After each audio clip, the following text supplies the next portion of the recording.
لیکن اللہ تعالیٰ نے ایک ٹائم مقرر کر کے رکھا ہے. یہ سب دلائل اللہ تعالیٰ نے دے دیے ہیں. یہ جتنے آپ نظام میں دیکھ رہے ہیں اللہ تعالیٰ کی قدرت، یہ سب اللہ تعالیٰ کے وجود کے دلائل ہیں. اگر ان دلائل پر آپ غور و فکر کر کے اللہ پر ایمان نہیں لے کر آتے ہیں پھر بہت بڑی تباہی ہونے والی ہے کل قیامت کے دن. اس لیے کافروں کو ڈرنا چاہیے. اب اللہ تعالیٰ فرماتا ہے فَلَا تَجْعَلُوا لِلَّهِ أَنْدَادًا وَأَنْتُمْ تَعْلَمُونَ. اب اللہ تعالیٰ اتنے دلائل بیان کر کے سب سے پہلے اللہ تعالیٰ نے زمین کو بتایا کہ ہم نے اس کو تمہارے لیے بچھونا بنایا، آسمان کو تمہارے لیے چھت بنایا، پھر بارش برسایا اور اس بارش کے ذریعے تمہارے لیے بہت سارے زمین سے پھل نکالے بطور رزق. یہ دلائل سے صاف پتہ چلتا ہے کہ کوئی کریٹر ہے، کوئی بنانے والا ہے. اور دوسری بات کہ وہ کریٹر سب اکیلے کر رہا ہے، اب عبادت صرف اسی کی ہونی چاہیے اکیلے.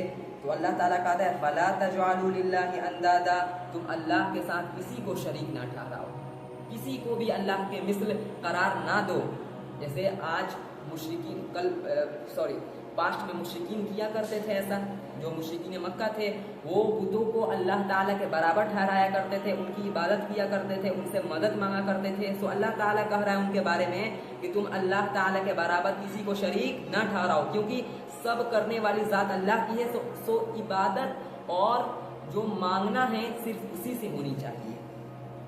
وَأَنْتُمْ تَعْلَمُونَ، حالانکہ تم سب یہ جانتے ہو کہ سب کرنے والی ذات اللہ کی ہے، بارش اللہ برسا رہا ہے. سب مانا کرتے تھے مشرکین کہ سب کچھ اللہ تعالیٰ کے کنٹرول میں، لیکن پھر بھی انہوں نے اپنے دماغ سے، معلوم نہیں ان کے دماغ میں کون سا بکواس بھرا ہوا تھا کہ انہوں نے بتوں کو بھی یہ قرار دے دیا تھا کہ ان کے پاس بھی اختیار ہے.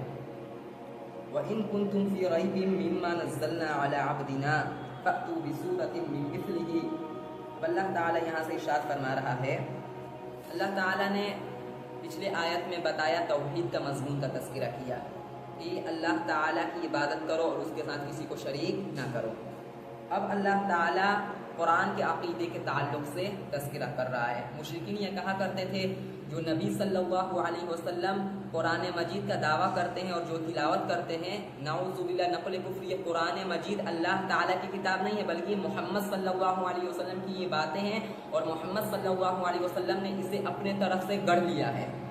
اللہ تعالیٰ نے انہیں چیلنج دیا کہ اگر یہ شاعری ہے، اور محمد صلی اللہ علیہ وسلم کو وہ لوگ شاعر کہا کرتے تھے کہ محمد صلی اللہ علیہ وسلم شاعر ہیں، تو اللہ تعالیٰ نے کہا کہ وَإِن كُنتُمْ فِي رَيْبٍ مِّمَّا نَزَّلْنَا عَلَىٰ عَبْدِنَا، اگر تم لوگ شک میں ہو اس کلام سے جو ہم نے اپنے بندے محمد صلی اللہ علیہ وسلم پر نازل کیا ہے یعنی قرآن مجید، اگر تم اس کے بارے میں شک میں ہو کہ وہ اللہ تعالیٰ کی طرف سے ہے یا نہیں، فَأْتُوا بِسُورَةٍ مِّن مِّثْلِهِ، تم کوئی ایک ہی صورت اس کے مثل لے کر آؤ، اس کے جیسا کوئی ایک ہی صورت لے کر آ جاؤ. اِنَّا أَعْطَيْنَاكَ الْكَوْثَرَ فَصَلِّ لِرَبِّكَ وَانْحَرْ إِنَّ شَانِئَكَ هُوَ الْأَبْتَرُ. اتنی چھوٹی سورہ ہے نا، اسی کے مثل ایسا کوئی شاعری لے کر آ جاؤ جو اس کا مقابلہ کرے. کیونکہ اگر آپ عربی سمجھتے ہوں تو قرآن کو آپ دیکھیں گے کہ قرآن بہت فصیح اور بلیغ انداز میں ہے، اس کی فصاحت اور بلاغت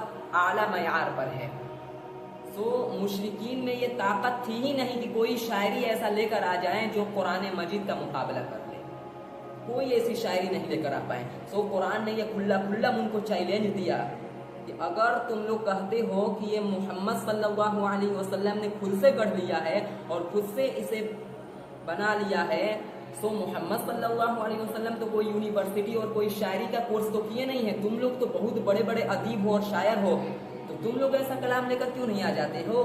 تو ظاہر سی بات ہے اگر وہ کلام نہیں لے کر آ پائے، کوئی شاعری ایسا نہیں لے کر آ پائے جو اتنی فصیح اور بلیغ ہو جیسا قرآن مجید ہے، تو اس سے کیا پتہ چلتا ہے یہ قرآن مجید برحق ہے اور یہ اللہ تعالیٰ کی کتاب ہے. یہ ان کی کتاب یہ محمد صلی اللہ علیہ وسلم کا کلام نہیں ہے اور ان کا گڑھا ہوا کوئی نعوذ باللہ نقل کفر کوئی شاعری نہیں ہے. تو اللہ تعالیٰ اب ارشاد فرماتا ہے وَادْعُوا شُهَدَاءَكُم مِّن دُونِ اللَّهِ إِن كُنتُمْ صَادِقِينَ. چھوڑو یار اکیلے، تم لوگ اپنے مددگاروں کو بھی بلا لو ساتھ میں، تم لوگ سب ساتھ مل کر کوئی شاعری اتنا چھوٹا سا بنا لو جتنا ایک سورہ کوثر ہے. من دون اللہ، اللہ کو چھوڑ کر، ان کنتم صادقین، اگر تم لوگ اپنے دعوے میں سچے ہو. یعنی کون سا دعویٰ کہ قرآن